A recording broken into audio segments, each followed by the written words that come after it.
What it do, KTTV? This is KT, and I'm coming at you live with another episode of the Daily K Podcast. And on today's episode, we have author and owner of Leadership Keys Unlimited, Miss Rosalind Henderson. How you doing today, Miss Henderson?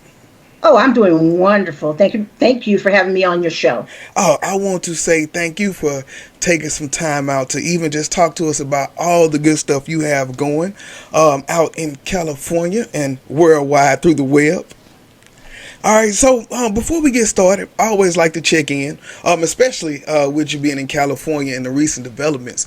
Yes. So how are you and how have things been during the pandemic?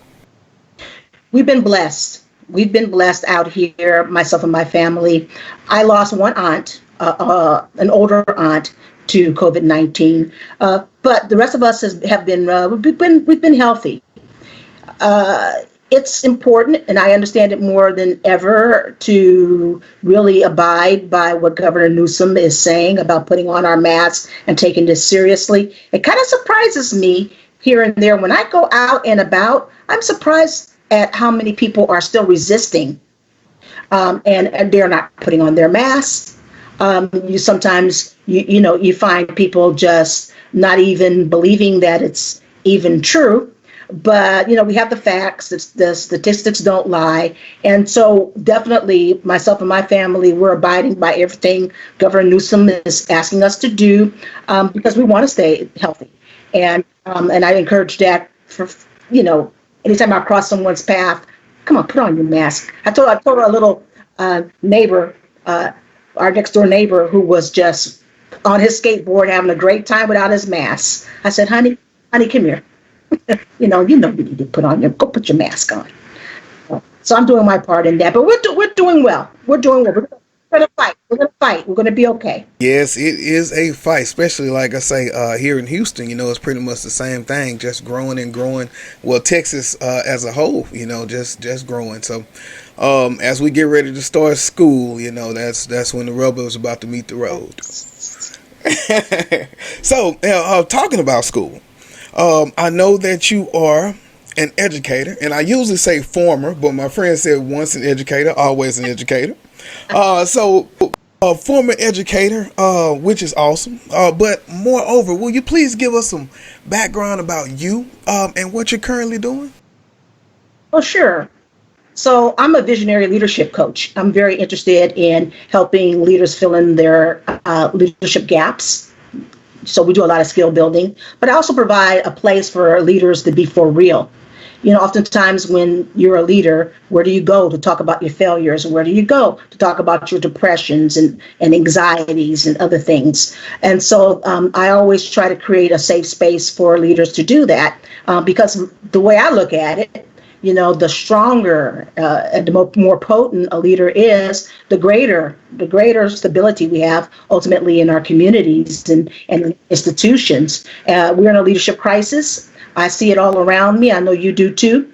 And I'm just doing my part in trying to fill in those gaps for leadership. So as a teacher for 30 years, I was with students. Actually, I did a little counting, over 800 students. I taught over 800 students in those 30 years with Inglewood Unified School District. I was an elementary school teacher. And actually that experience really did push me towards wanting to understand what good leadership looked like. I was under, for the most part, poor leadership where, there was ineptitudes, where there were scandals, where there were constant issues where the staff suffered, teachers suffered, and ultimately the poor students suffered, and that really grated me. It really grated me to the point that I wanted to be a better leader myself. And as a result, some 10 years ago, I went into John Maxwell's leadership program, and it was a phenomenal experience. I came out with a plethora of knowledge. I am one of his students for life, so I'm always going to get tweaked up and working on my own leadership skills. Because it starts with me. Yes. Yes, that is awesome, man, and I like that because you always have to be learning, you always have to be growing, and Yes. so with that camp, like, how did you even get connected to that, and how was that process for you? I was reading John Maxwell's books. I was 25 years old in college. And I always said I was always thirsty to be better, to grow. I know personal development, that was the way to go in addition to being in college and getting head knowledge. And so I was very aware of him. And I think it was just over the internet. I saw an invitation to become part of, I'm going to call it his guinea pig. This is when he first started. I was his guinea pig, so to speak, when he first started his program. But honestly, it's been fabulous, because what I came to understand is, that I was on the right path. Personal development was important, and it actually kind of streamlined my personal development. I knew how to hone into exactly the things that I needed to work on. He had us essentially work from his book, The 21 Laws of Leadership. So that was the basis of the program, even though he added other elements to it. And just think of it, 21 laws of leadership. Well, it's going to take us a lifetime to really master any one of those 21 laws, such as the law of the lid was one important concept that I learned, that, the kind of leader, whatever level leader I am, is equal to the people who are following me.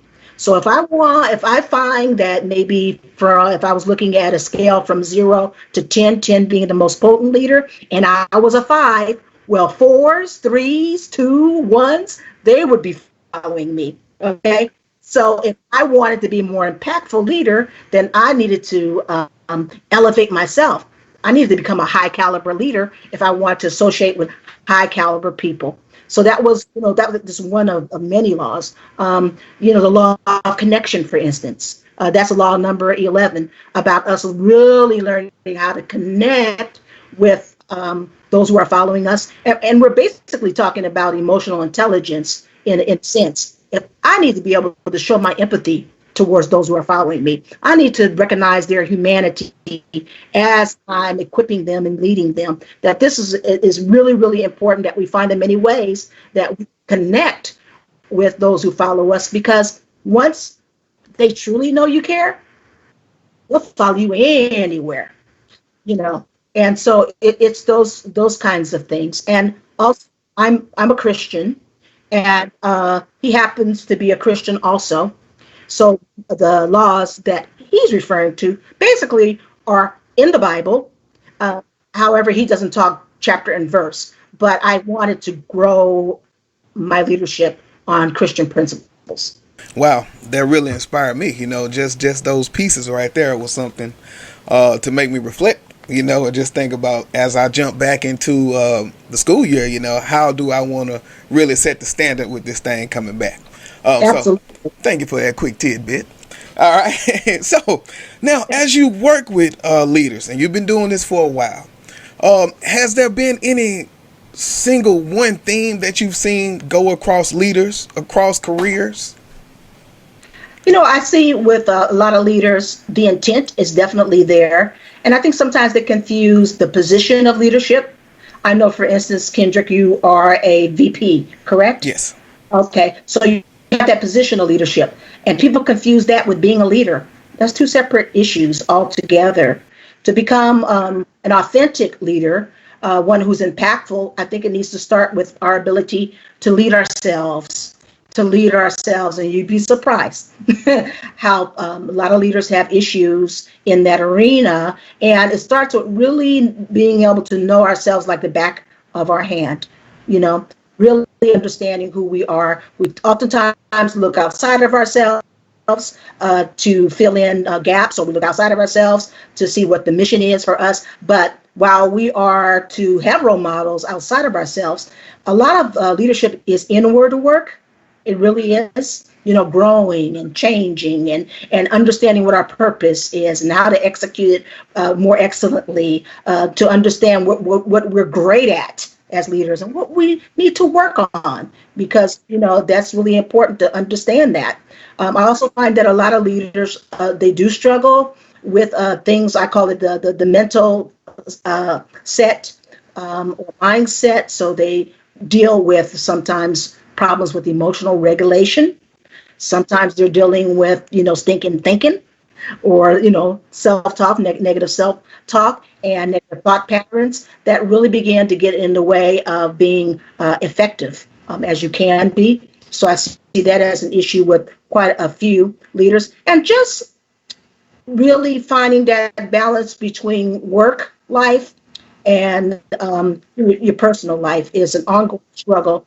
And some leaders need to take that Superman off their chest, that S off their chest, and really recognize their humanity, and really understand how stress affects them, and what they can do and what they need to do regularly as a lifestyle to de-stress and to find balance. Because in the long run, you're much more effective. You have longevity, right, in your career when you're on the way dealing with stress and keeping it as low as possible. And so now, if I'm a leader and I want to sign up for the sessions, how do I get in touch with you for this? And what would the first session look like? Good question. I can be found at, there's a number of ways to find me. I have a Facebook group, as you know, because you definitely are a part of it, Resilience Plus, the Facebook group, where I give out leadership tips and things of that nature. Or you could definitely email me at Rosalind, Rosalind, Henderson, Henderson, the number one at gmail.com. There's also my website, www.therosalindhenderson.com. So those are ways that you can get in contact with me. I have a 6-week program, and I call it a flexible 6-week program, because I really do tailor this program to meet your needs as a leader. But the basics is that I would be taking an inventory on you and where you are doing a 360 on you. I would you with defining purpose, SMART goals. Again, a lot of my effort and my specialty is in working with mindset. So then I would be dealing with, some of your belief systems. I'd be dealing with some of your emotional regulation issues. So that I find a lot of people get stuck right there. And then people skills. How to, for instance, set boundaries with people and have those difficult conversations, and still have a good working relationship with someone. How can you talk about a problem and still preserve the relationship? So I do a lot of I call it people smarts. We talk about people skills. And then we talk about legacy and how that plays into your leadership. So that's the 6-week program that we tailor to meet the needs of a leader. But it's always with the idea of pulling more and more out of you, challenging you, holding you accountable, helping you getting in touch with your inner self, and you find yourself growing in leaps and bounds when you have that kind of coaching there. Well, I believe you. I promise I believe you. So I can't wait to put this out. And so I wanted to kind of close that part out because I wanted to get into the teacher section. And I will say that because I wanted to talk about the book, The ABCs of an A+ Workplace. Yes. And so as I look, you think about last semester, and we got teachers who are teaching their own kids, teaching online to their school kids, running the household. And so that's a cause for burnout fast. Yes. And so now, on top of doing that, the first few weeks, you also have the stress of going back. So talk to me about the book, and some of the strategies that you give. And then how did you even come up with just that part? Was it a personal revelation for you? I think the minute I stepped into teaching, that I was throwing up 5 balls at a time, multitasking all the time. I as many teachers do or we don't do. I was putting myself at the very bottom of the to-do list if I attended to myself and my needs. That happened every so often, but basically it was all about the students, all the demands that the district wanted, what my principal wanted. It was more about that than it was about me. There were indications that I was running on empty, and yet I tried to ignore that. And so I found myself at one point just being just really emotionally exhausted, just spent. There was basically almost nothing left. And this wasn't the kind of life that I was seeing for myself. It was also evident with a number of teachers who were dealing with even more problematic things. The one who had a heart attack, one who literally had a breakdown. This is, it happened every so often in these 30 years. And my question is, what's missing? I want to be an excellent teacher, no doubt. But what's missing in this equation? How can I be a and still find some balance so I have energy each and every day to come to my students with, because I was having energy problems. And that was probably the last 10 years of teaching where that became something that I wanted to understand better.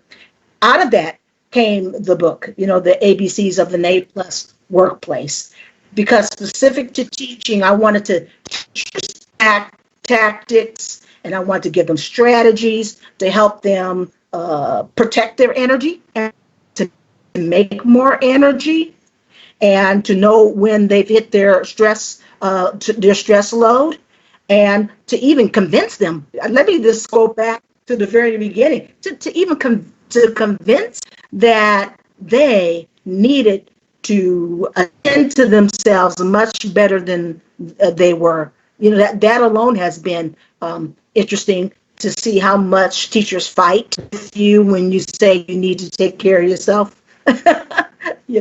So, I think it's really important.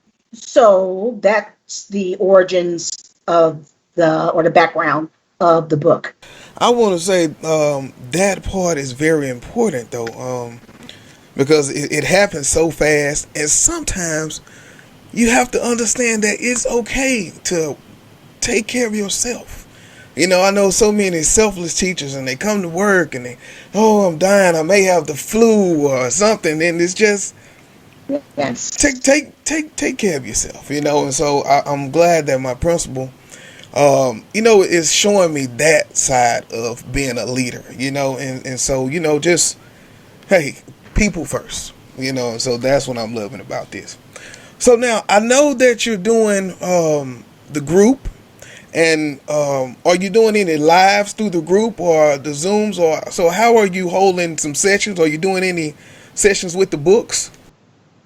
So what I do is my Resilience Plus, that Facebook group, what you'll find basically is to a lesser degree, but you'll find that the content is the content that I share with leaders in my 6-week program, except of course it's a little bit more diluted, so the content is what you see on the Facebook page is what I do with actual clients. And then once a month, what I do is I hold a webinar where we go more in depth on a topic.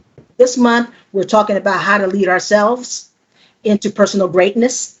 So we're talking about the 3 pillars of that. And so the 25th of July, we're going to have a webinar that's going to last an hour and a half. And I always get excited about the webinars because, people are coming from all over the globe.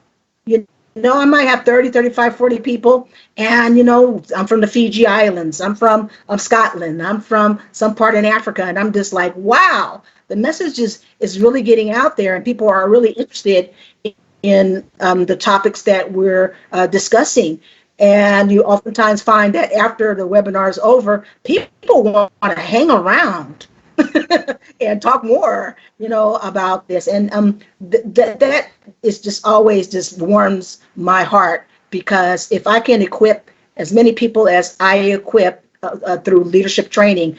I'm just not equipping that leader. I am multiplying what I teach to others. And this is about multiplication, because again, I'm just really, really passionate about ethical leadership, about mature leadership, um, being present, especially in the inner cities where we need that power and Yes. that strength, Yes. to build the communities and to build our future leaders.